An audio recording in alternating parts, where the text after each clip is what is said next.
Radio Maria Burundi, ijwi ry'Imana iwacu, ijwi ry'Imana iwanyu, kaze mwese kunsamiriza y'umuvyeyi wacu Bikira Maria, dusangira ijambo ry'Imana, muri kumwe na Patiri Marcos Niyonzima, diocese nkuru ya Bujumbura, muri Paroisse Regina Pacis Kinindo. Ijambo ry'Imana tuzirikana ko niri rikurikira. Ijambo ry'Imana twateguriwe kuri uyu munsi wa gatatu w'Dominika 14 mu gihe gisanzwe. Igisomo ca mbere tugisanga mu gitabo c'umuhanuzi Oze mu kigabane c'icumi umurongo wa mbere gushika kwa gatatu, umurongo w'indwi gushika ku 8 hamwe n'uw'icumi na kabiri. Izaburi ni 104 umurongo wa kabiri gushika ku wa gatatu, wa kane n'uwa gatanu, uwa gatandatu n'uw'indwi. Injili ntagatifu ya Yezu Kristo niyo dushikirizwa na Matayo kigabane c'icumi umurongo wa mbere gushika kuwindwi. Yaga Mukama umusavyi wawe guteze yompi. Ivyo dusoma mu gitabo c'umuhanuzi Oze. Isirayeli yari n'umuzabibu utotahaye wama imizabibu myinshi cane. Ariko uko ivyamwa vyawo bigwira niko bagiye baragwiza arutari, uko igihugu cabo cagiye imbere niko bateza imbere n'inkingi z'ibigirwamana. Bagira imitima ibiri, noneho bazovyishura. Umukama azotembagaza arutari zabo, asiture za nkingi zabo. Bazohava bavuge bati, nta mwami dufise, kuko tutubasha umukama. Vyaraheze i Samariya, umwami wabo ameze nk'akatsi hejuru y'amazi. Ibitabo vy'ishano bizotikira, arivyo vyacumuje Isirayeli. Amahwa n'ibitovu bizomera kuri arutari zabo. Bazohava babwire imisozi bati, nimudufuke. N'imitumba bazoyibwira bati, nimutugweko. Nimubibe ibikorwa vy'ubutungane, nimwimbure ivyimburo vyuzuye ubuntu. Nimutere umushike aho batari bwarime. Harageze kurondera umukama, gushika adushungururire ko ubutungane. Iryo ni ijambo ry'umukama. Nimurondere inyonga z'umukama mudatezuka. Nimurondere inyonga z'umukama mudatezuka. Nimuvyinire umukama mucurarangira inanga. Mutangarire ivyiza vy'agatangaza yagize. Murate izina ryiwe ryeranda. Imitima y'abarondera Imana inezerwe. Nimurondere inyonga z'umukama mudatezuka. Nimwitegereze umukama n'ubukomezi bwiwe. Murondere inyonga ziwe mudatezuka. Nimwibuke ivyiza vy'agatangaza yakoze, ibitangaro vyiwe n'ingingo yashinze. Nimurondere inyonga z'umukama mudatezuka. Yemwe ruvyaro rwa Iburahimu umusavyi wiwe, yemwe bana ba Yakobo Imana yatoye igatonesha. Umukama niwe Mana yacu, ingingo ziwe nizo zigenza isi yose. Nimurondere inyonga z'umukama mudatezuka. Ivyo dusoma mu Injili ntagatifu ya Yezu Kristo nko tuyishikirizwa na Matayo mweranda. Yezu yakura abigishwa biwe 12 abaha kugira ububasha mu mashinga no gukiza indwara zose n'ubumuga bwose. Amazina y'abatumwa 12 ngaya: uwa mbere ni Simoni yataziriwe Petero, hanyuma Andrea mwene wabo, Yakobo mwene Zebede na Yohani mwene wabo, Filipo na Bartolomeo, Toma na Matayo umutoza kori, Yakobo mwene Alfayo na Tadeyo, Simoni w'Ikana na Yuda Iskarioti yahavuye yamugurisha. Abo 12 Yezu abatuma banje kubihanikiriza ati, ntimujane inzira yo mu bapagani, kandi ntihagire igisagara c'abanyasamariya mwinjiramwo. Muratumberera intama zatakaye zo mu muryango w'Isirayeli. Mu nzira muragende murigisha ko ubwami bw'ijuru buri hafi. Dushemeze ijambo ry'Imana.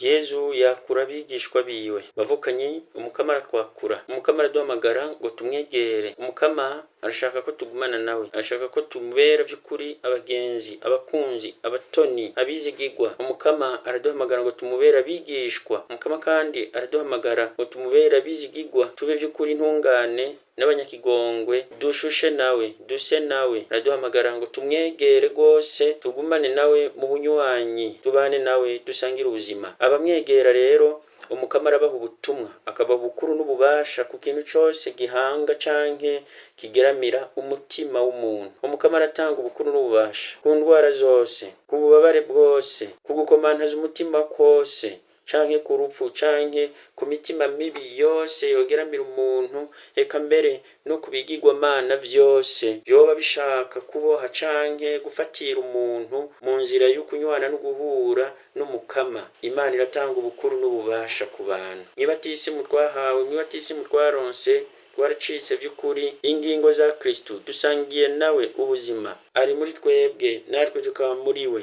Kubw'ivyo nta kintu na kimwe kidufise kububasha, nta kintu na kimwe gifise ububasha kuri yo wese ari mu bunywanyi na Yezu, ari mu bunywanyi n'umukama. Nta kintu na kimwe kibi gifise ububasha ku muntu yegera umukama, anywanye n'umukama. Nta kintu na kimwe gishobora gufatira umuntu anywanye n'umukama, asangira nawe ubuzima. Nta na kimwe muvukanye gishobora kukugira umuja mu gihe vy'ukuri ugumwa unywanye n'umukama, ukagumana nawe, niba vy'ukuri witwararika kumubera umudahemuka. Kuba umudahemuka ngico icari cagoye abavukanyi b'Abanyisirayeli, nkako Isirayeli yari yaricuriye ibigirwamana. Naho kuva kera abahanuzi bamye barondera kurandurana n'imizi icitwa ikigirwamana cose mu buzima bw'umuntu ari mu gihugu c'Imana. Ico gihe hari vyinshi, hari ibigirwamana vyinshi, ibigirwamana bifatiye ku bukuru, nk'akarorero muri Samariya, ikigirwamana gifatiye kwitunga, canke imbere ikigirwamana gifatiye ku bantu bonyene ubwabo bacitse ibigirwamana. Isirayeli yari yarabaye muri ubwo buzima bw'ibigirwamana, kandi umuhanuzi yari yabibonye.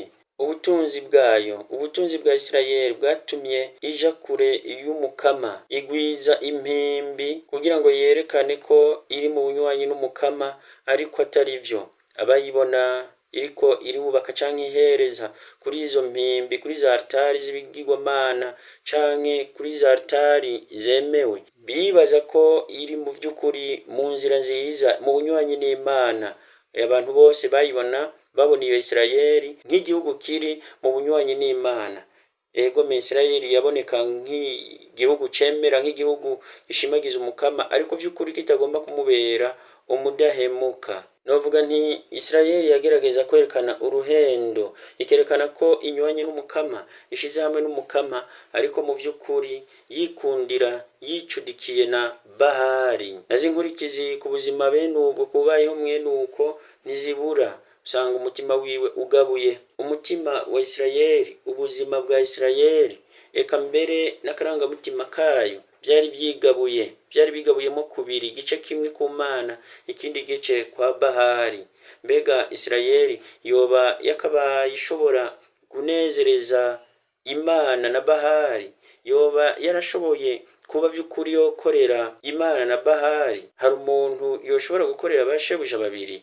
Mbega Isirayeli yashoboye gukorera abashebuja babiri? Umuntu arashobora kongerako n'ibindi bibazo bisa n'ivyo, nk'akarorero, mbega umuntu arashobora gukorera kuba uwukwemera no kuba uw'ubupagani?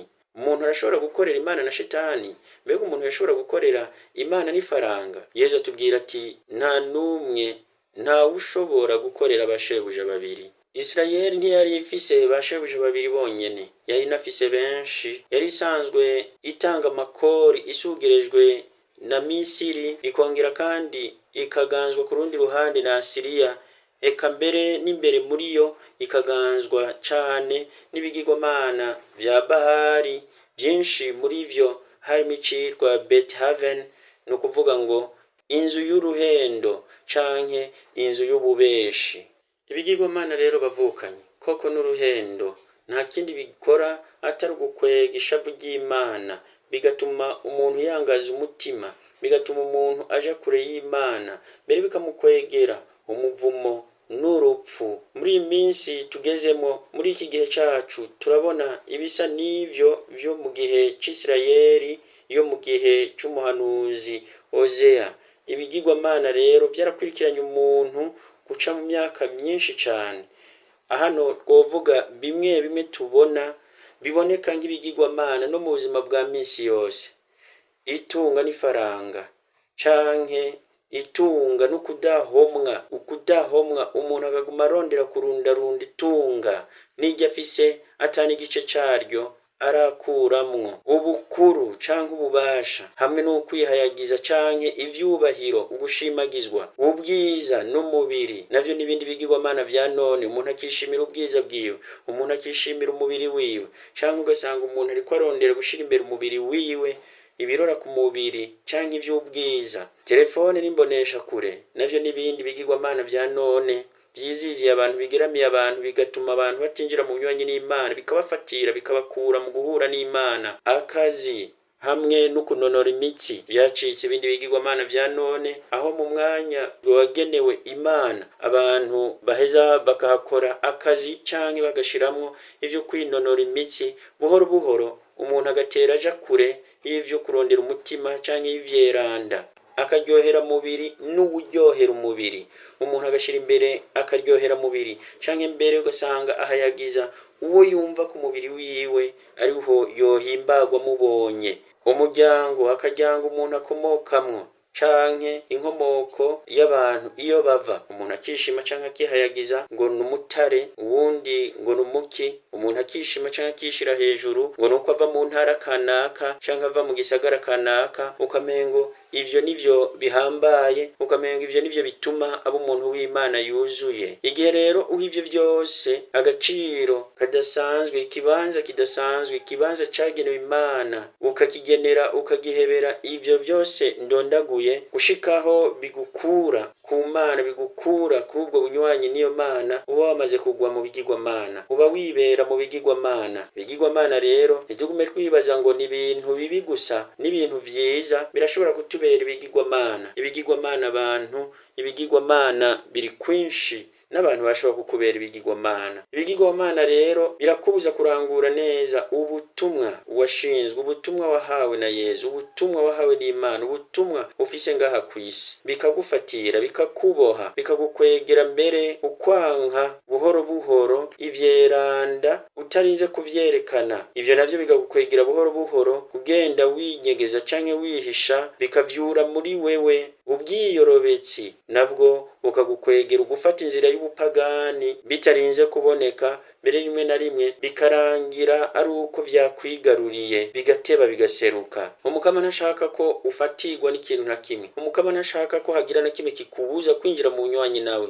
Umukama ntashaka ko hagira na kimwe kikubuza kugumana no kubana nawe. Nico gituma akubuza, nkuko yabibujije n'abigishwa biwe mu ijambo ry'Imana twumvise mu nkuru nziza. Nico gituma akubuza gufata inzira y'abapagani canke kwinjira mu bibanza bityoye, mu bibanza bihumanye nka bimwe vy'abanyasamariya. Ariko kandi umukama ntakeneye ko ugabugwamo kubiri hagati yiwe n'ibigirwamana. Akeneye ko umwegukira wese, umuhereza umutima wawe wose, umuhereza ubuzima bwawe bwose, umwihereze wese umutima n'umubiri, vyose vyegukira Imana. Ibigirwamana mu vy'ukuri biri muri bimwe tuvuga ngo vyose ni ivy'ubusa. Koko ni ivy'ubusa, ntuvyishimire, ntufate inzira y'ibigirwamana. Ko rero kino babitubwira neza ngo vyose ni ivy'ubusa, vyose bishira umwanya. Shira umwizero wawe rero mu Mukama. We Musa niwe akugaba akakuganza, akaba Imana yawe, niwe Mukama wawe, niwe nkinzo yawe, niwe bukiriro bwawe. Arahiriwe uwushira umwizero wiwe wose mu Mukama. Niko imwe mu mazaburi tubwira. Rondera rero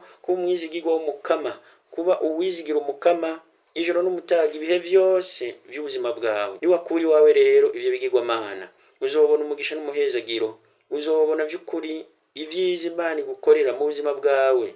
Ntiwigere ushira umwizero wawe muri ivyo bigirwamana. Bifise amaso ntibibone, bikagira umunwa ntibivuge, bikagira ururimi ntihagire ijambo biserura, bikagira amaboko ntibikore, bikagira amaguru ntibitambuke, bifise amatwi ntivyumva.